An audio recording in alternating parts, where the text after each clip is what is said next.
بسم اللہ الرحمن الرحیم۔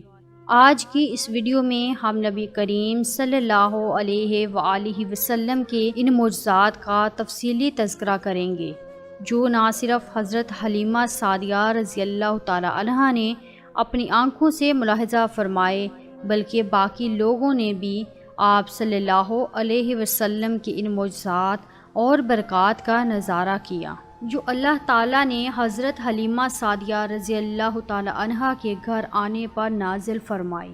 یہ یاد رہے کہ اس زمانے میں عرب کا دستور یہ تھا کہ جب کوئی ان کے یہاں کوئی بچہ پیدا ہوتا تو وہ دیہات سے آنے والی دائیوں کے حوالے کر دیتے تھے تاکہ دیہات میں بچے کی نشو و نما بہتر ہو اور وہ خالص عربی زبان سیکھ سکے۔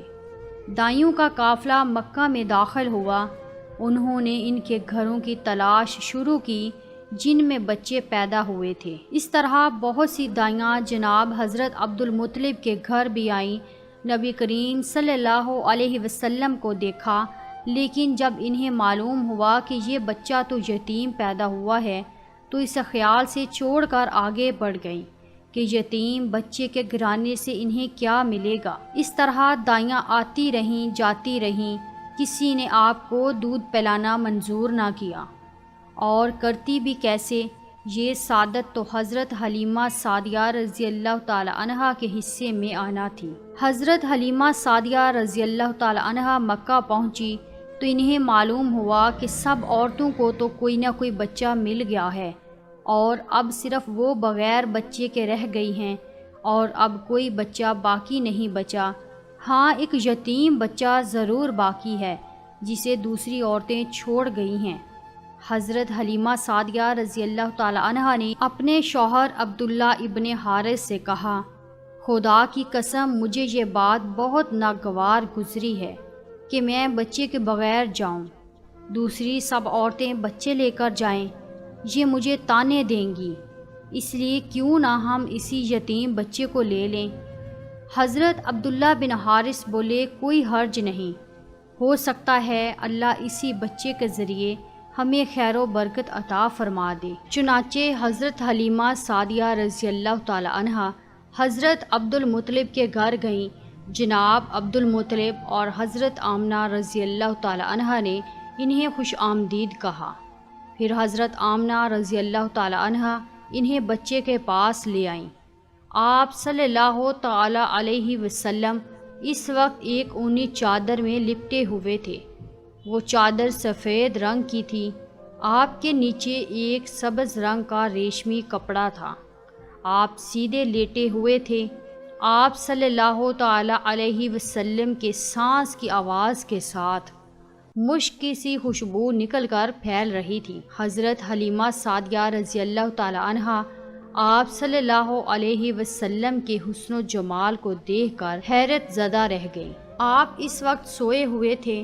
انہوں نے جگانا مناسب نہ سمجھا، لیکن جو ہی انہوں نے پیار سے اپنا ہاتھ آپ صلی اللہ علیہ وآلہ وسلم کے سینے پر رکھا، آپ مسکرا دیے اور آنکھیں کھول کر ان کی طرف دیکھنے لگے۔ حضرت حلیمہ سعدیہ رضی اللہ تعالی عنہا فرماتی ہیں، میں نے دیکھا آپ صلی اللہ علیہ وسلم کی آنکھوں سے ایک نور نکلا جو آسمان تک پھیل گیا۔ میں نے آپ صلی اللہ علیہ وسلم کو گود میں اٹھا کر آپ کی دونوں آنکھوں کے درمیانی جگہ پر پیار کیا۔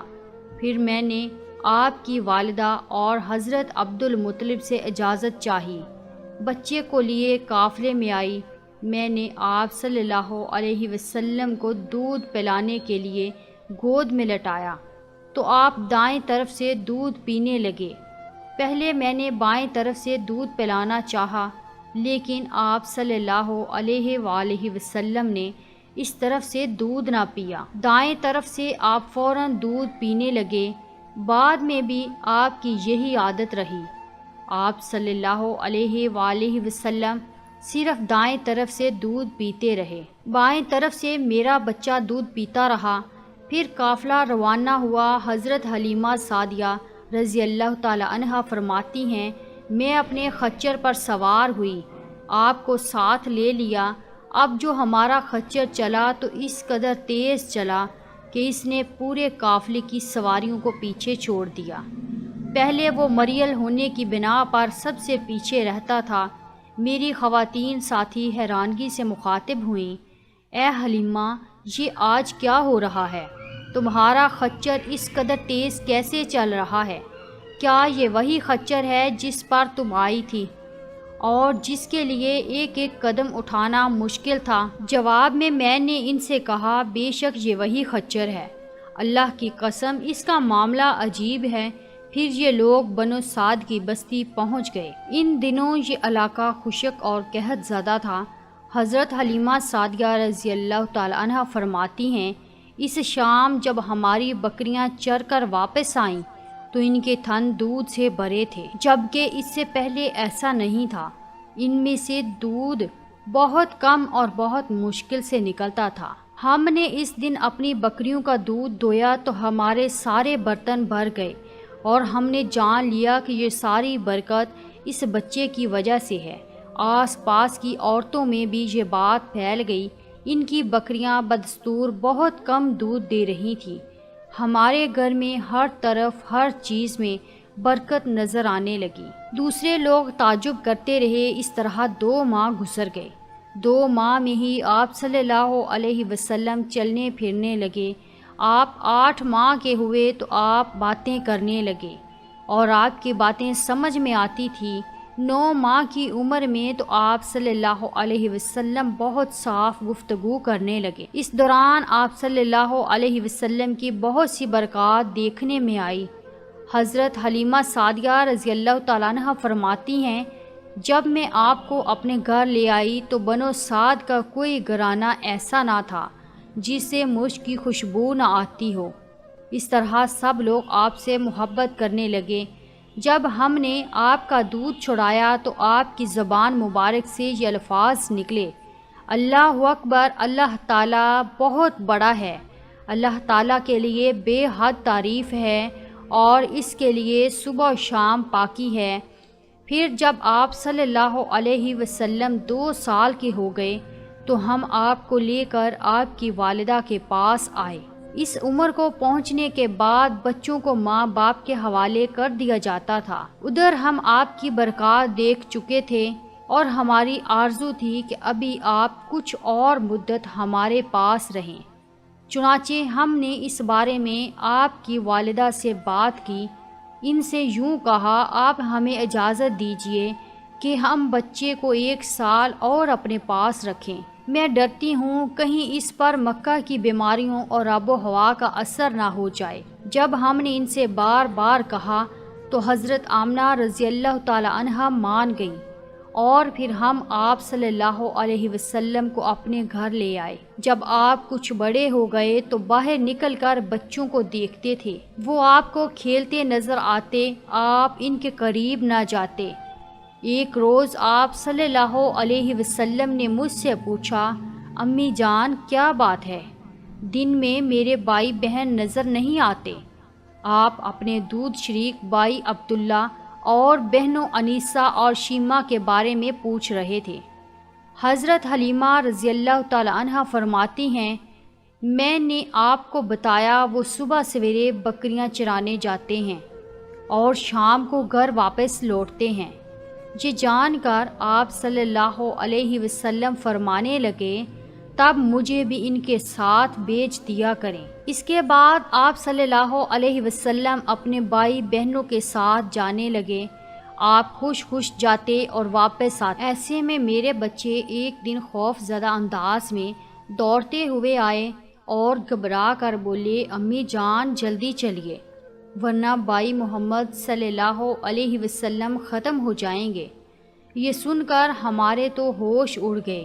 دوڑ کر وہاں پہنچے، ہم نے آپ کو دیکھا، آپ کھڑے ہوئے تھے، رنگ اڑا ہوا تھا، چہرے پر زردی چھائی ہوئی تھی، اور یہ اس لیے نہیں تھا کہ آپ کو سینہ چاک کیے جانے سے کوئی تکلیف ہوئی تھی، بلکہ ان فرشتوں کو دیکھ کر آپ کی حالت ہوئی تھی۔ حضرت حلیمہ سعدیہ رضی اللہ تعالی عنہ فرماتی ہیں، ہم نے آپ سے پوچھا کیا ہوا تھا؟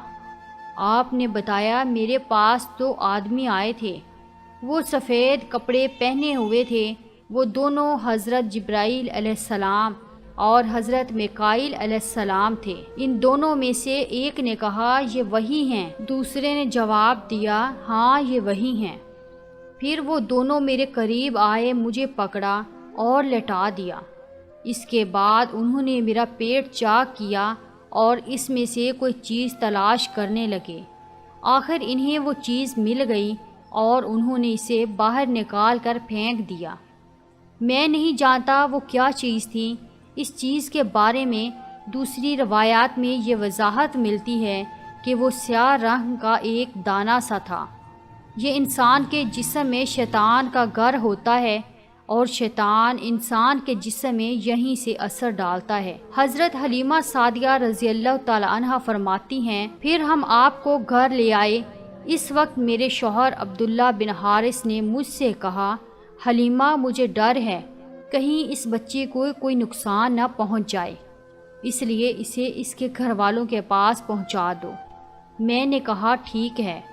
پھر ہم آپ صلی اللہ علیہ وسلم کو لے کر مکہ کی طرف روانہ ہوئے۔ جب میں مکہ کے بلائی علاقے میں پہنچی تو آپ اچانک غائب ہو گئے۔ میں حواس باختہ ہو گئی۔ حضرت حلیمہ سعدیہ رضی اللہ تعالیٰ عنہ فرماتی ہیں، میں پریشانی کے عالم میں مکہ پہنچی۔ آپ صلی اللہ علیہ وسلم کے دادا حضرت عبد المطلب کے پاس پہنچتے ہی میں نے آپ سے کہا کہ میں آج رات محمد کو لے کر آپ کے پاس آ رہی تھی۔ جب میں بلائی علاقے میں پہنچی تو وہ اچانک کہیں گم ہو گئے۔ اب خدا کی قسم میں نہیں جانتی وہ کہاں ہیں۔ حضرت عبد المطلب یہ سن کر فوراً کعبہ کے پاس کھڑے ہو گئے۔ انہوں نے آپ کے مل جانے کے لیے دعا کی، پھر آپ کی تلاش میں روانہ ہوئے۔ ان کے ساتھ ورقہ بن نوفل بھی تھے۔ غرض دونوں تلاش کرتے کرتے تہامہ کی وادی میں پہنچے۔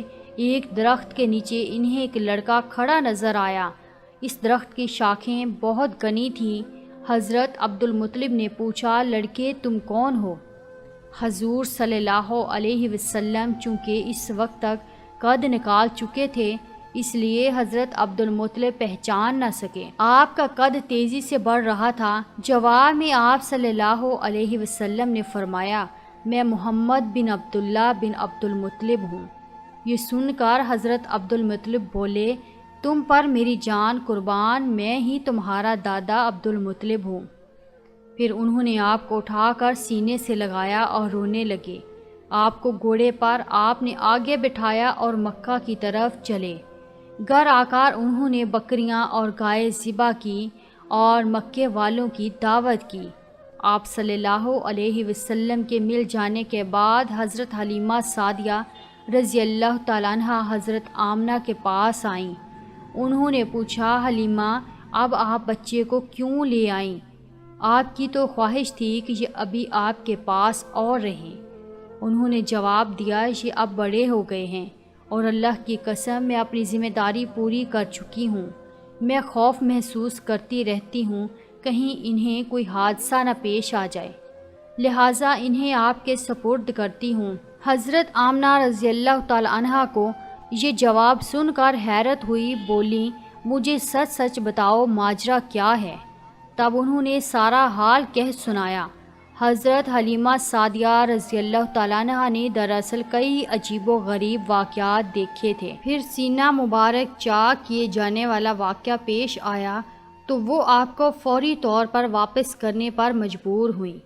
حضرت حلیمہ رضی اللہ تعالیٰ عنہ نے حضرت آمنہ رضی اللہ تعالیٰ عنہ کو چند کئی واقعات بھی بتائے جن کا تذکرہ ہم اگلی ویڈیو میں کریں گے۔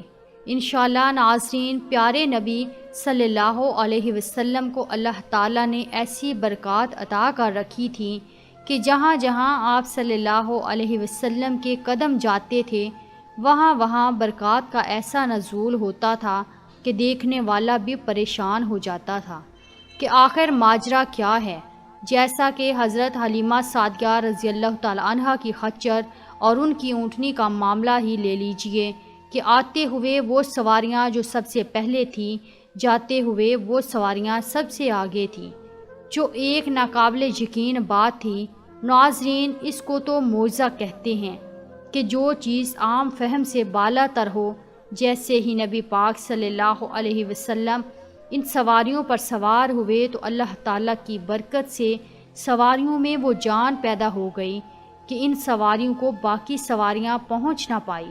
سبحان اللہ، یہ سب اللہ تعالیٰ کی قدرت اور اللہ تعالیٰ کی برکات کے ثمرات تھے۔ ناظرین، نبی پاک صلی اللہ علیہ وسلم کے بے شمار معجزات ہیں جن کا تذکرہ انشاءاللہ آنے والی ویڈیوز میں بھی ہوتا رہے گا۔ ویڈیو کو لائک کیجئے، چینل کو سبسکرائب کیجئے اور کمنٹ باکس میں نبی پاک کا نام ضرور لکھیے۔